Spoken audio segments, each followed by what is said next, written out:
आज हम आप लोग को भारत की अवस्थिति एवं विस्तार आपके पढ़ाने चल रहे हैं। तो देखिएगा अवस्थिति और विस्तार है क्या। तो आप लोग देखते हैं ये क्या है, ये ग्लोब है। अब ग्लोब में भारत की स्थिति है कहां पे। तो देखिएगा ग्लोब में क्या होता है पहले कि अक्षांश एवं देशांतर होता है। क्या होता है? अक्षांश एवं देशांतर। तो अक्षांश किसे कहते हैं? अक्षांश जो रेखा पूर्व दिशा से लेकर पश्चिम दिशा की ओर खींची गई होती है। किस दिशा से लेकर किस दिशा की ओर? पूर्व दिशा से लेकर पश्चिम दिशा की ओर खींची गई रेखा को ही क्या कहते हैं? अक्षांश रेखा कहते हैं। तो देखिएगा ये अक्षांश रेखाओं की संख्या कुल होती कितनी है? तो कुल अक्षांश रेखाओं की संख्या, कुल अक्षांश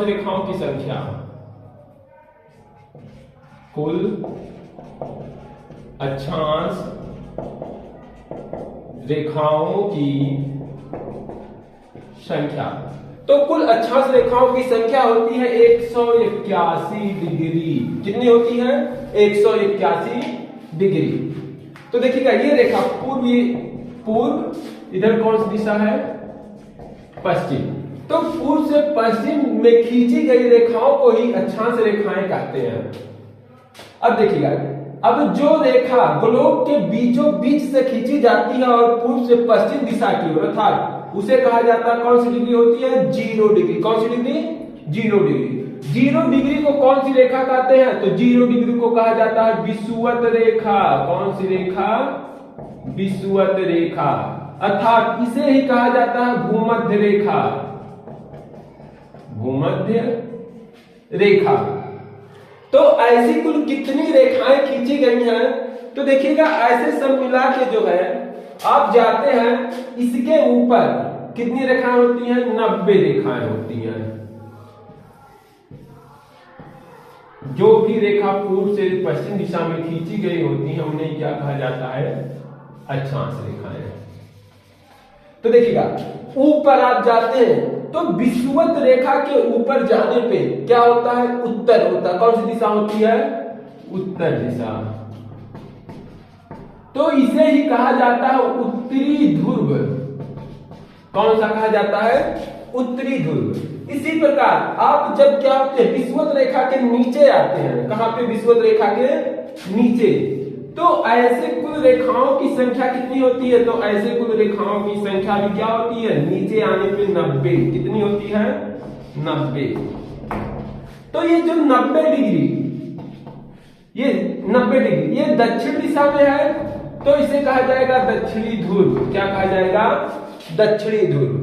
देखिएगा तो आप ऐसे जाते हैं तो यहां पे 1 2 3 4 5 6 7 है। यहां पे आपकी आती है 23 सहित 1/2। कितना? 23 सहित 1/2। अगर आप किस दिशा में? नॉर्थ में, उत्तरी दिशा में। 23 सहित 1/2 रेखा को कौन सी रेखा कहा जाता है?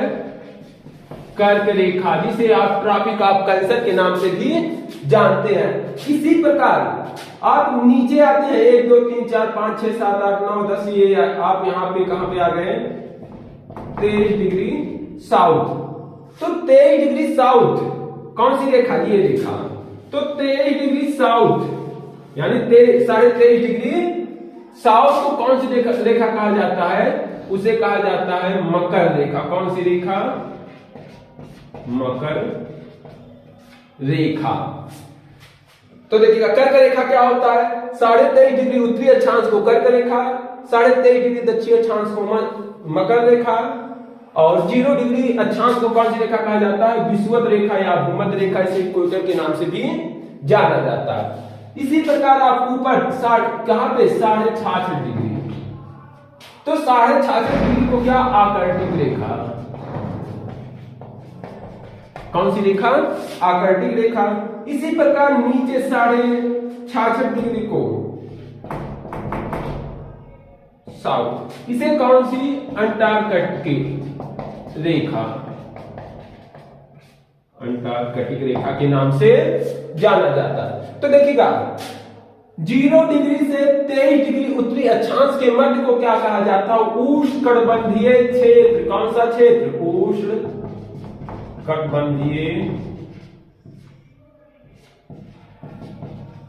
क्षेत्र उष्ण। इसी प्रकार 0 डिग्री से 23.5 डिग्री दक्षिणी अक्षांश के मध्य को इसे क्या कहा जाता है? दक्षिणी उष्णकटिबंधीय क्षेत्र।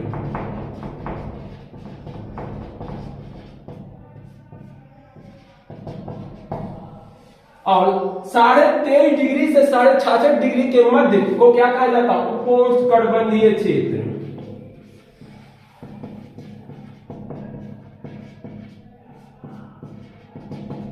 उपोष्णकटिबंधीय क्षेत्र। और 23.5 डिग्री से 66.5 डिग्री के मध्य को क्या कहा जाता है? दक्षिणी उपोष्णकटिबंधीय क्षेत्र। बाकी 66.5 डिग्री उत्तरी अक्षांश, कौन सी 66.5 डिग्री उत्तरी अक्षांश के ऊपर जब आप जाते हैं तो क्या होता है? शीतोष्णकटिबंधीय क्षेत्र। कौन सा क्षेत्र? शीतोष्णकटिबंधीय क्षेत्र। नीचे क्या होता है? दक्षिणी शीतोष्णकटिबंधीय क्षेत्र।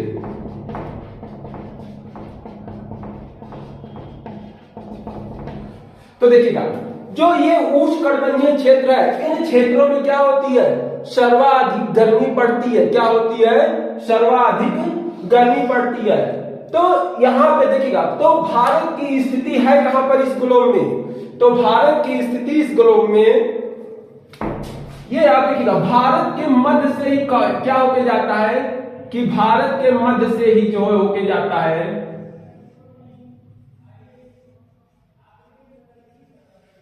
कर्क रेखा। भारत के मध्य से कौन सी रेखा होके जाती है? कर्क रेखा। ये देखिए, भारत की अवस्थिति यही पड़ती है आपकी, और भारत के ही मध्य से कौन सी रेखा होके गई है? कर्क रेखा गई है। अब भारत के यहां पे देखिएगा, तो भारत के किन क्षेत्रों में सर्वाधिक गर्मी पड़ेगी? तो भारत का जो दक्षिणी क्षेत्र ये है, तो दक्षिणी क्षेत्रों में क्या होगी? सर्वाधिक गर्मी पड़ेगी। और उत्तरी क्षेत्रों में क्या होगा? उत्तर के क्षेत्रों में जाने पे क्या होगा? शीत, यानी यहाँ पे ठंडक ज्यादा पड़ती है। तो इसीलिए आप देखिएगा, लद्दाख में जाते तो ये लद्दाख का क्षेत्र होता है, तो लद्दाख में आपको क्या होती है? सर्वाधिक ठंडक पड़ती है। और आप केरल के क्षेत्रों में देखते हो, यहाँ पे क्या होती है? सर्वाधिक गर्मी पड़ती है। तो देखिएगा, ये कौन सी? ये जो कर्क रेखा है, सॉरी, ये जो क्या है? ये जो विषुवत रेखा है, विषुवत रेखा पर क्या होती है? सर्वाधिक गर्मी पड़ती है। तो विषुवत रेखा पे सर्वाधिक गर्मी क्यों पड़ती है? इसका कारण क्या होता है? क्योंकि विषुवत रेखा पर सूर्य क्या होता है? एकदम से पास होता है। सूर्य की किरणें डायरेक्ट विषुवत रेखा के पास आती है। सूर्य क्या होता है? विषुवत रेखा पर नजदीक होता है, इसलिए क्या होता है? यहाँ पे सर्वाधिक गर्मी पड़ती है। और क्या विषुवत रेखा के ऊपर जाने पर या नीचे जाने पर क्या होती है? ठंडक पड़ती है। इसका मुख्य कारण क्या है? क्योंकि यहां से क्या होती है? सूर्य की स्थिति दूर पड़ जाती है, इसीलिए क्या होता है? विषुवत रेखा के ऊपर या नीचे जाने पे क्या होता है? तापमान में कमी आती है। क्या आती है? तापमान में कमी। विषुवत रेखा के ऊपर या नीचे जाने पे क्या होता है? विषुवत रेखा के ऊपर या नीचे जाने पे तापमान में कमी आती है। तो देखिएगा, भारत कहां पे? यहां पे है। और भारत का अक्षांशीय विस्तार कितना है? तो देखिएगा, भारत का अक्षांशीय विस्तार 8 डिग्री 4 अंश से लेकर यहां पे 37 डिग्री 6 अंश। तो भारत का अक्षांशीय विस्तार क्या है? 8 डिग्री 4 अंश से लेकर 37 डिग्री 6 अंश। तो देखिएगा, 8 डिग्री 4 अंश, ये क्या? ये यहाँ पे कौन सा क्षेत्र है? यहाँ पे कन्याकुमारी है। ठीक है, तो भारत का जो अंतिम बिंदु है क्या? कन्याकुमारी। और यहां पे क्या पड़ता है? लद्दाख के क्षेत्रों में उत्तरी कौल, यानी इंदिरा कौल। क्या नाम है इसका? इंदिरा कौल नाम है। तो भारत का अक्षांशीय विस्तार, तो भारत का अक्षांशीय विस्तार 8 डिग्री 4 अंश से लेकर 37 डिग्री 6 अंश। तो कुल अक्षांश रेखाओं की संख्या आप जैसे देखिएगा, 90 डिग्री उत्तरी अक्षांश north plus 90 degree south plus 0 degree भी एक रेखा है। तो कुल मिला के क्या हो गई? 181 डिग्री। कितनी हो गई? 181 डिग्री। तो कुल अक्षांश रेखाओं की संख्या कितनी हो गई? 181 डिग्री हो गई। और भारत का अक्षांशीय विस्तार कितना है? भारत का अक्षांशीय विस्तार, तो भारत का अक्षांशीय विस्तार है 8 डिग्री 4 अंश से लेकर 37 डिग्री 6 अंश। भारत का अक्षांशीय विस्तार कितना है? 8 डिग्री 4 अंश से लेकर 37 डिग्री 6 अंश होता है। अब देखिएगा, ये जो क्या है, ये आपका अक्षांश है। अब देखिएगा भारत के जो प्रमुख अक्षांश कौन कौन से, तो देखिएगा यहां पे आपका क्या पड़ता है, ये आपके अरब सागर के पास क्या पड़ता है? लक्षद्वीप। कौन सा? ये है लक्षद्वीप। यहां पे आपका पड़ता है मिनिकॉय द्वीप। इस द्वीप का क्या नाम है? मिनिकॉय द्वीप। और यहीं पे आपका क्या पड़ता है, तो यहां पे आपका पड़ता है जो इस समय भारत के साथ विवादित है, और जो कौन सा है? मालदीव। मालदीव। तो देखिएगा, और यहां पे क्या है? भारत का जो है अंडमान निकोबार द्वीप समूह। कौन सा द्वीप समूह? अंडमान निकोबार द्वीप समूह। तो देखिएगा जो भारत के मुख्य चैनल होते हैं, भारत से होकर जाने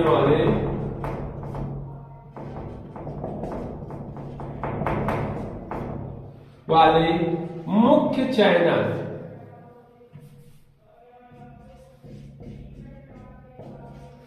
तो भारत से होकर मुख्य चैनल कौन? देखिएगा ये जो क्या करता है 8 डिग्री चैनल, ये 8 डिग्री चैनल क्या करता है? विवादित है। और 8 डिग्री चैनल किसके किसके मध्य विवादित है? मालदीव और मिनिकॉय के बीच होके जाता है। किसके किसके बीच? मालदीव और मिनिकॉय द्वीप। तो मालदीव और मिनिकॉय द्वीप के बीच कौन सा चैनल होके जाता है? 8 डिग्री चैनल। और इसी 8 डिग्री चैनल को ही कहा जाता है 8 डिग्री अक्षांश। तथा 9 डिग्री चैनल, कौन सा channel? 9 degree channel. 9 degree channel देखिएगा, ये है आपका 9 डिग्री चैनल। ये 8 डिग्री चैनल, ये 9 डिग्री चैनल। तो 9 डिग्री चैनल किसके किसके मध्य?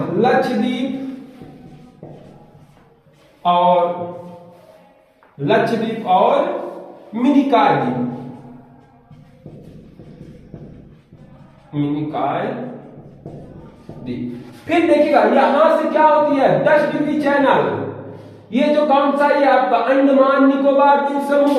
तो 10 डिग्री चैनल किससे होके जाता है और कहां से होके जाता है? तो 10 डिग्री चैनल अंडमान को निकोबार से अलग करता है। अंडमान टू निकोबार। अंडमान को निकोबार से अलग करने वाला चैनल कौन सा है? फिर आप यहां देखिएगा ये 24 डिग्री चैनल। कौन सा channel? 24 degree channel. 24 degree channel किसको किससे अलग करता है? तो 24 डिग्री चैनल गुजरात को, 24 डिग्री चैनल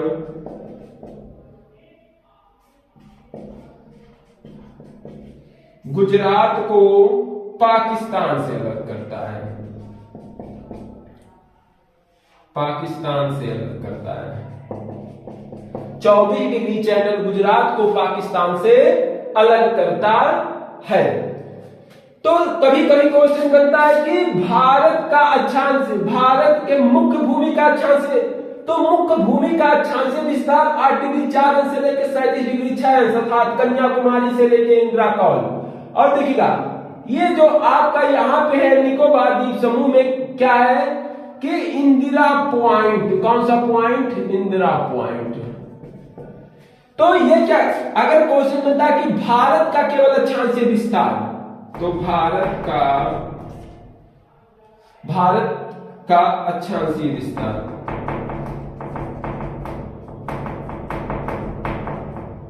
भारत का अक्षांशीय विस्तार 6 डिग्री 4 अंश।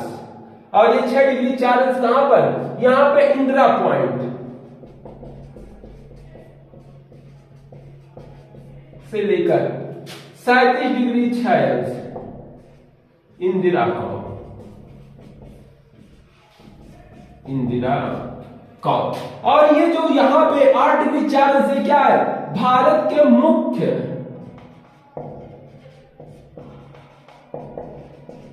भूमिका, भारत की मुख्य भूमि का अक्षांश विस्तार कितना होगा, 8 डिग्री 4 अंश से लेकर 37 डिग्री 6 अंश। अर्थात मुख्य भूमि का रहा तो 8 डिग्री 4 अंश से लेकर 37 डिग्री 6 अंश, और केवल कह रहा है भारत का अक्षांश विस्तार तो 6 डिग्री 4 अंश, अर्थात इंदिरा पॉइंट से लेकर 37 डिग्री 6 अंश इंदिरा कौल तक। ये अक्षांश रेखा तय क्या करती है, तो अक्षांश रेखा जलवायु एवं मौसम को तय करती है। क्या, जलवायु एवं मौसम तय करती है। तो अक्षांश रेखा किस क्या तय करती है, जलवायु एवं मौसम बताती है कि अक्षांश रेखाओं के आधार पर हम तय कर सकते हैं कि कहां पे ज्यादा गर्मी पड़ेगी, कहां पे ज्यादा ठंडक पड़ेगी। तो देखिएगा, जो लोग भूमध्य रेखा के पास रहेंगे यहाँ पे गर्मी सर्वाधिक होगी, जो लोग भूमध्य रेखा से जितनी दूरी पे जाएंगे वहां पे क्या होगी, ठंडक बढ़ती हुई चली जाएगी। इसीलिए देखिएगा कहां पे, केरल में रहने वाले लोग क्या होते हैं, काले होते हैं, और लद्दाख में रहने वाले लोग क्या होते हैं, गोरे होते हैं। इसका मुख्य कारण क्या है, इसका मुख्य कारण है कि तापमान में क्या होती है, ऊपर जाने पे कमी होती है। तो तापमान के ऊपर जाने पे कमी कहां, विषुवत रेखा के ऊपर या नीचे जाने पर तापमान में क्या आएगी, कमी आएगी। तो क्या भारत का अवस्थिति एवं विस्तार, ये आपकी भारत की अवस्थिति एवं विस्तार है। अक्षांश रेखा किसे कहते हैं, तो जो रेखा पूर्व से पश्चिम दिशा में खींची गई होती है तो उसे क्या कहा जाता है, अक्षांश कहा जाता है। कुल अक्षांश रेखाओं की संख्या कितनी है, 181 डिग्री है। तो देखिएगा, उत्तर जाने पर यानी ऊपर मीन्स क्या, उत्तर जाने पे क्या, उत्तरी अक्षांश, नीचे जाने पर दक्षिणी अक्षांश। तो भारत गोलोक में किस जगह, कभी कभी क्वेश्चन बनता है कि भारत गोलोक में किस जगह स्थित है, तो देखिएगा भारत गोलोक में उत्तर पूर्वी गोलार्ध में स्थित है। भारत गोलोक में उत्तर पूर्वी गोलार्ध में स्थित है।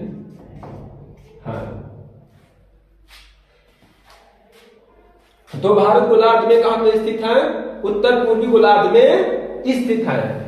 आप लोग चैनल को सब्सक्राइब और लाइक जरूर करिए। GSI